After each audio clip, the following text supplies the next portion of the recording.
Montana Territory, June of 1882. The wind pushed hard through the Gallatin Valley that morning, kicking dust against the sides of the old relay station where the girl with no belief in love stepped off a freight wagon with a bloodied lip and two silent children clutching her skirts. Maren Prescott looked like she had ridden straight out of a storm. Her dress was torn at the hem, dried blood crusted on her temple, and her eyes, those sharp, dry eyes, looked at no one. The boy and girl with her Vincent and Violet could not have been more than 6 or 7. They stared at the ground like it had bitten them before. The station was quiet but for the creak of wood and the clink of spurs. A single rider had paused his travel to water his horse. He stood tall, arms loose at his sides, watching with a steady kind of patience that made folks feel seen but not stared at. "Ma'am," he said, voice low and even. "You need help?" Maren didn't flinch. She didn't look at him either. Just kept her hand on her boy's shoulder and said, "We don't need anything." The man stepped forward anyway. His name was Silas Carter. He looked about 30, give or take. Wore a blue shirt faded from the sun and a Colt on his hip that had seen more miles than most men. He crouched down eye level with the children. "Your name?" he asked the boy. Vincent glanced up at his mother. She gave a small nod. "Vincent," the boy answered. "Vincent, I'm Silas. That your sister?" The girl nodded. "Violet," she whispered. Silas stood.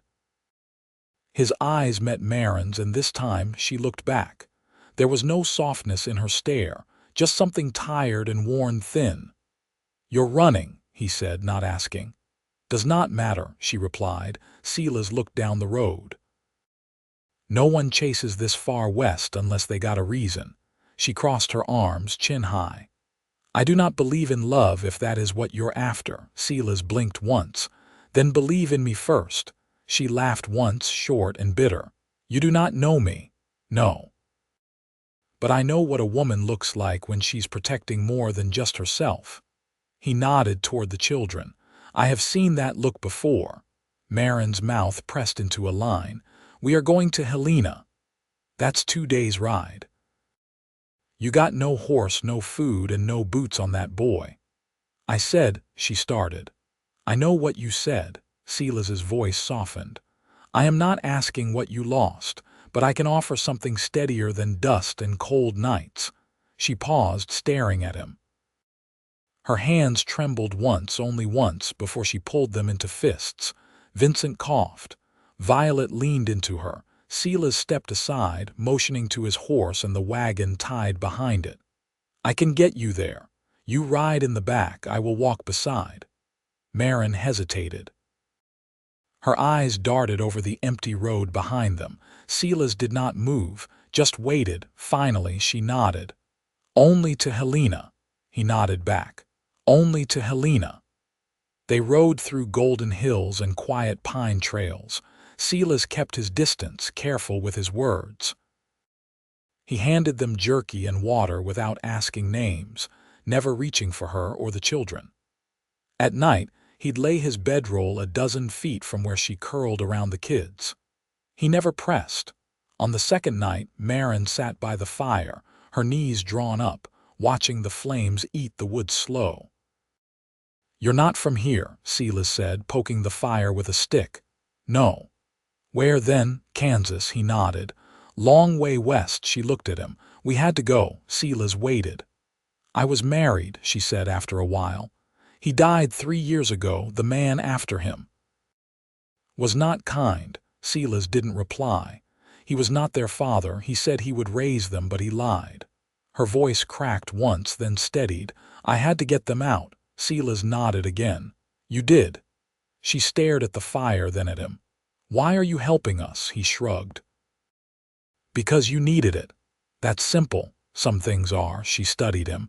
"You said believe in you first. What does that mean?" He met her eyes, quiet and sure. "It means I will not let you fall. Not you, not them." She looked away. It was a long time before she spoke again. "You do not even know me." "I know enough." They reached Helena on the 3rd day. The city bustled with miners, traders, and women in feathered hats. Maren stood outside the general store, holding Vincent's hand. Silas secured the last of the supplies onto the wagon when she walked over. "We will stay here," she said. He nodded. "I figured." She hesitated, then added, "You could come by tomorrow if you want." Silas looked at her, then the children. "I want." She gave a small nod. "Good." Then she turned and walked away. The next morning he came. She had found a room above the bakery, small but warm. Violet answered the door, ran to hug his leg. Silas froze, then rested a hand gently on her head. Maren stood at the table, wiping her hands. "We made coffee." He stepped inside, and for the first time her smile reached her eyes. And that was how it began. The first frost dusted Helena's rooftops before Maren invited Silas to stay for supper. He knocked just once. Violet opened the door again, her apron dusted with flour. She gave a small curtsy, then vanished into the kitchen. Maren didn't greet him with words, only a glance and a nod toward the table. 2 tin plates already waited beside a pot of boiled beans and cornbread. He hung his coat on the peg by the stove and sat without asking questions. Vincent watched him closely, a worn slate in his lap, chalk dust smudging his knuckles. The boy didn't speak, but his eyes measured Silas in a way that had nothing to do with age. Maren ladled stew into the bowls. "You work horses?" she asked, not looking up. "Mostly." "Some freight runs if the roads are passable." "You own your outfit?" "Barely." "A wagon, a mule team, and 3 decent saddles, enough to keep moving." She nodded, setting a plate in front of him. "You always move?" "Not always. Sometimes I stop longer than I mean to." Vincent shifted in his seat, nudging his sister. Violet whispered something behind her hand, and the boy gave a rare, quiet grin. Silas watched them a moment before reaching for the bread. "They settle in quick." Maren sat at the head of the table, her hands still. "They've had to." The meal passed with the scrape of spoons and the low pop of the stove. Afterward, Violet climbed into her mother's lap with her thumb in her mouth, eyes drooping. Vincent leaned against the wall, half listening to the grown folks talk. "You plan to stay in Helena?" Silas asked. "I've taken sewing work," Maren said. "A dressmaker here lost her apprentice to marriage. She needed hands fast. I offered mine." He nodded. "Steady work, for now." Silas folded his arms on the table, and after, she looked at him, not cold but cautious. "I don't plan after." Vincent's breath slowed. The boy had fallen asleep sitting up. Silas rose and gently lifted him, cradling him with a care that didn't seem to surprise Maren. She opened the bedroom door without a word, and he laid the boy beside his sister, covering them both with the patched quilt. When he stepped back into the main room, Maren was watching him with her arms crossed. The lamplight softened the lines in her face, but her eyes stayed guarded. "I'm not asking anything from you," he said quietly. "Good, because I'm not offering anything." Silas nodded once. "Still, I'd like to keep coming by." "Why?" He took his time. "Because there's something steady here. I've known plenty of places, but not like this. Not where someone looks at me like I might belong." She didn't answer right away. She walked to the window, fingers grazing the sill. The street below was quiet, moonlight touching the rooftops like snow that hadn't melted yet. "I don't trust softness," she said. "It always comes with a hook." "I'm not offering softness," he said. "I'm offering presence, day by day, no hooks." She turned to face him. "And if I never want more than this, then I'll sit at this table and eat your beans until you tell me not to." Her mouth twitched, almost like it wanted to laugh but didn't remember how. She walked to the stove and poured water into the basin. "You can come again Thursday," she said. "I make biscuits then." He reached for his coat. "Thursday, then." When he shut the door behind him, Maren leaned against the counter and closed her eyes. For the first time in years, she didn't feel like she had to listen for footsteps on the stairs. Silas didn't miss a Thursday. He brought kindling once, then flour when hers ran low.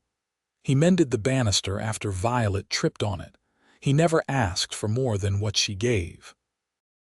One afternoon, while she was hemming a skirt, Violet came up beside her and whispered, "Can we call him ours?" Maren's needle paused just above the fabric. "Not yet," she said. "Why not?" Maren didn't answer. She only kissed her daughter's forehead and kept stitching. But that night, she moved the rocking chair closer to the fire, and when Silas arrived the next Thursday, she asked him to stay until the children were asleep. He did. And when he left, he touched her hand for the first time. Nothing more than a brush of fingers, but she didn't pull away. The first snow came softly. Without thunder or sharp wind, only a hush that settled on rooftops and blanketed the alley behind the bakery, where Maren now stitched 6 days a week. She worked by oil lamp, thimble on her finger, the small room warm with the scent of yeast and wool and rising bread from the ovens below. Silas had begun coming by on Sundays. He didn't ask if she wanted him to. He just showed up when the town slowed and the streets grew quiet. Sometimes he brought salted pork or a spool of thread she couldn't afford. Once he brought her a pine cradle he'd carved himself, though the children were too big for it. "It was meant for someone else," he said when she ran her hand along its edge, "but they never came." She didn't ask who. That Sunday, she was mending a winter coat for the shopkeeper's wife while Silas sat by the window with Vincent, showing him how to shape a leather strap for a sling. Violet was kneeling on the rug nearby, making a family of corn-husk dolls, one of which had a strip of red cloth tied around its chest like a sash. "They're soldiers," she told Silas, "marching to find home." He looked at Maren, who hadn't lifted her head. "They find it in the end. They always do," Violet said. Maren folded the coat and set it aside. "You'll ruin your eyes in this light," she said to Silas, though her voice held no edge. He leaned back in the chair, hands resting on his thighs. "I've gone near blind in worse places." She walked to the stove, poured hot water into 2 mugs and set one in front of him. "You ever live in a proper town before?" she asked.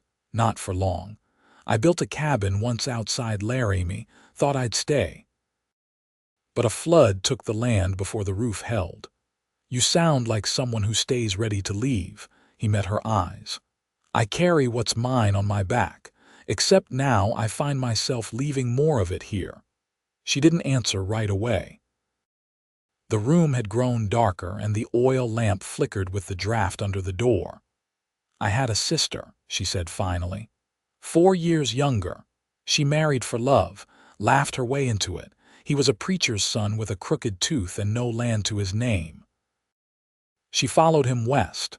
Silas didn't interrupt. A fever took her before the first snow. He buried her in a shallow grave near Independence. Never wrote us again.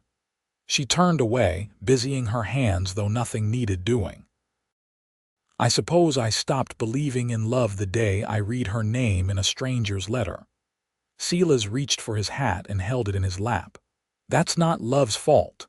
"No," she said, "but it's the reason I don't trust what it promises." Violet stood and tugged at her mother's sleeve. "Can Silas stay tonight?" "Just till morning," Maren's jaw set, but only for a breath. "He's got his own place." "I do," Silas said, "though I'd trade it for this stove and 4 walls." She studied him as if weighing something against the quiet ticking of the mantel clock.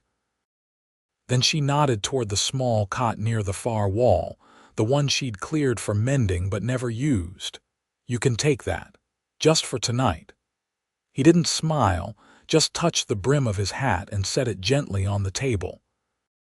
When the fire burned low and the children were asleep, Maren sat near the window, her shawl wrapped high around her shoulders. Silas leaned back on the cot, long legs crossed at the ankle, his hands folded over his chest. "You think you'll stay through spring?" she asked. "I hadn't meant to stay through the first frost," he said, "but I find I want to see what color your hair turns when the snow falls heavy." She looked at him, then really looked, and she didn't speak. Outside, the snow thickened, and the wind turned sharp. But inside that room, the world felt steady. Neither of them moved. But something shifted, deep and quiet, like the first crack in the river ice before the thaw. The morning after the snow settled, Maren found Silas seated at the table, sleeves rolled to his elbows, mending one of Vincent's worn boots with a strip of rawhide and a curved needle. His quiet competence filled the room like warmth from the stove, practical, unspoken, steady. "You always fix what's broken?" she asked from the doorway. He didn't look up. "Only what's worth keeping." She stepped closer, her hair still damp from the basin. "That boot's been stitched more than it's been walked in." He tied off the thread and set it aside. "Then it's earned the care." Maren leaned against the wall, arms loose at her sides. There was no rush in her voice, no edge. "You plan to keep showing up like this, if you'll let me." She didn't answer, but she didn't look away either. That afternoon, Silas took Vincent with him to the blacksmith's. The boy returned with soot on his face and a horseshoe in his pocket, eyes bright with something Maren hadn't seen in a long while. She watched from the window as Silas lifted him down from the wagon, one large hand steadying his back. "You trust him now?" Violet asked, not looking up from her slate. Maren folded the curtain back. "I trust what he does." Violet traced a letter with her finger. "That's close." Maren didn't reply. Later that week, the bakery's back wall cracked from frost.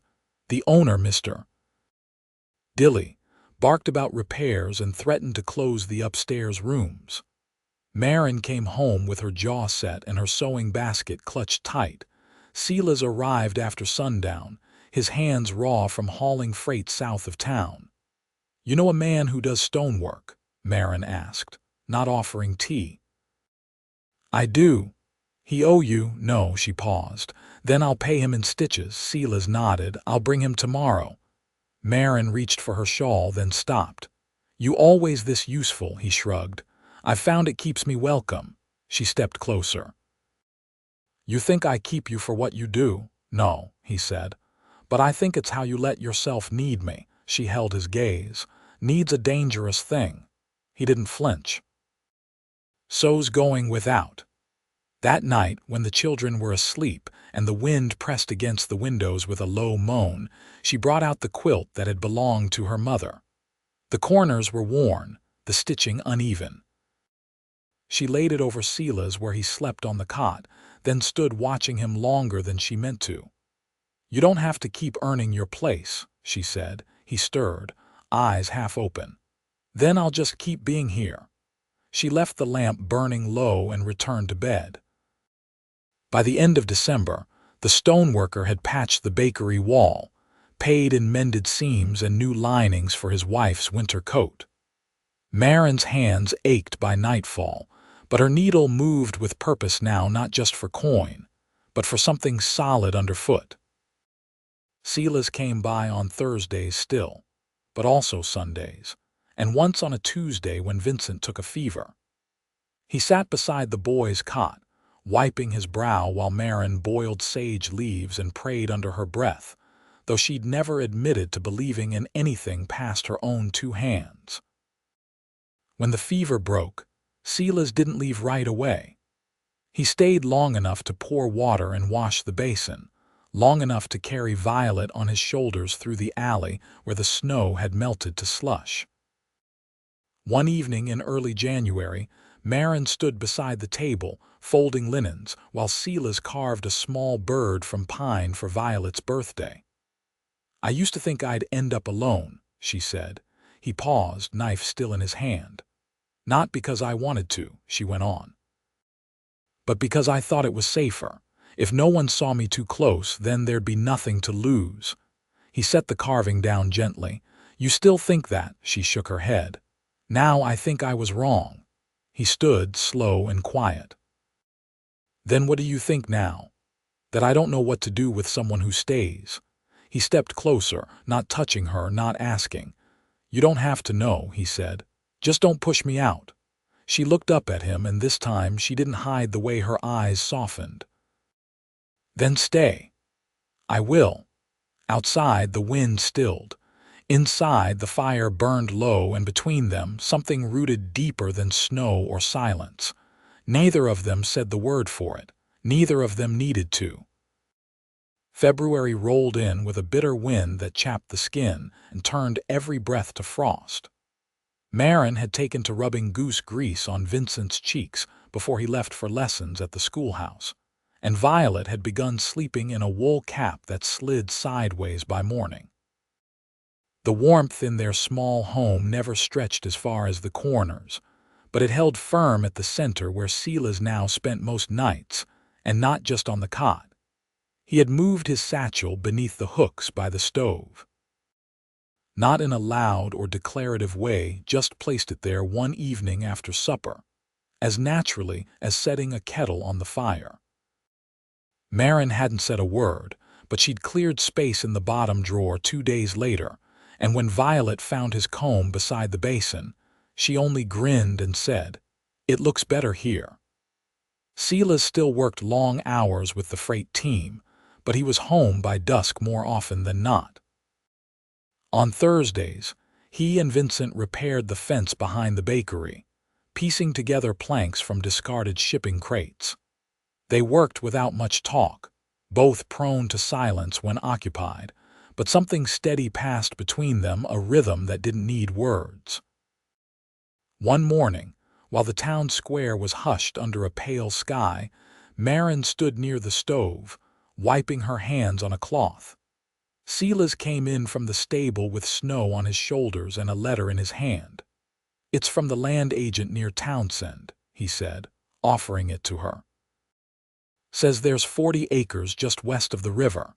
Good soil. 2-room cabin already standing." She held the letter without reading it. "You thinking of leaving town?" "Not alone," he said. She turned toward the window, watching a boy across the street chase after a runaway hat. "I've never lived anywhere that was mine." He stepped closer. "Doesn't have to be just yours." She looked back at him.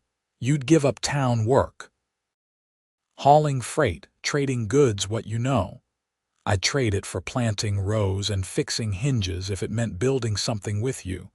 She folded the letter and laid it on the table. "It's a hard life. Most honest things are." She didn't speak for a long moment. Then, "Violet needs a school. Vincent's just started to read without stumbling. There's a teacher in Townsend. I asked around." Her eyes flicked to him. "You already planned it." "I hoped for it." She stepped forward, slow, and reached for his hand. Her fingers were cold and his were cracked from the cold, but they held firm. "I don't want a promise you can't keep," she whispered. "I won't give one," he said. "Only what I can carry with both hands." She nodded once. "Then let's go see it." They left Helena 2 days later. Mr. Dilly gave Maren a wrapped loaf for the road and a quiet handshake. Violet rode beside Silas, hair braided neat, and Vincent sat with his mother, a folded slate tucked in his coat. The cabin stood on a rise above a slow stream, its roof patched with sod and its porch sagging slightly at one end. But the chimney held and the windows opened wide to the sun. Maren walked through the doorway and stood still, the children darting past her to explore. Silas leaned against the frame. "It's not much yet." She turned toward him. "It's more than anything I dared to want." That spring, they planted rows of potatoes and squash. Maren stitched curtains from muslin she'd saved, and Silas built a bench beneath the cottonwood tree. Vincent took to fishing the stream with a crooked pole, and Violet picked wild mint to lay beneath their pillows. They married in June, with no preacher and no crowd, just the 4 of them and the mountains looking on. Silas carved rings from elk bone, plain and smooth. Maren wore hers on a cord around her neck, close to her heart.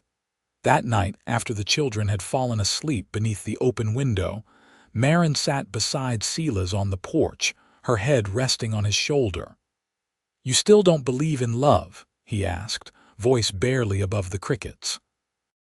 She reached for his hand, threading her fingers through his. "No," she said softly, "I believe in us." The stars came out one by one, and the wind stirred the grass like a lullaby. Years later, folks passing through Townsend would speak of a quiet family on the river's bend, a man who could mend anything, and a woman who stitched names into every quilt she gave. The children grew strong and kind, and their laughter carried across the fields on warm evenings.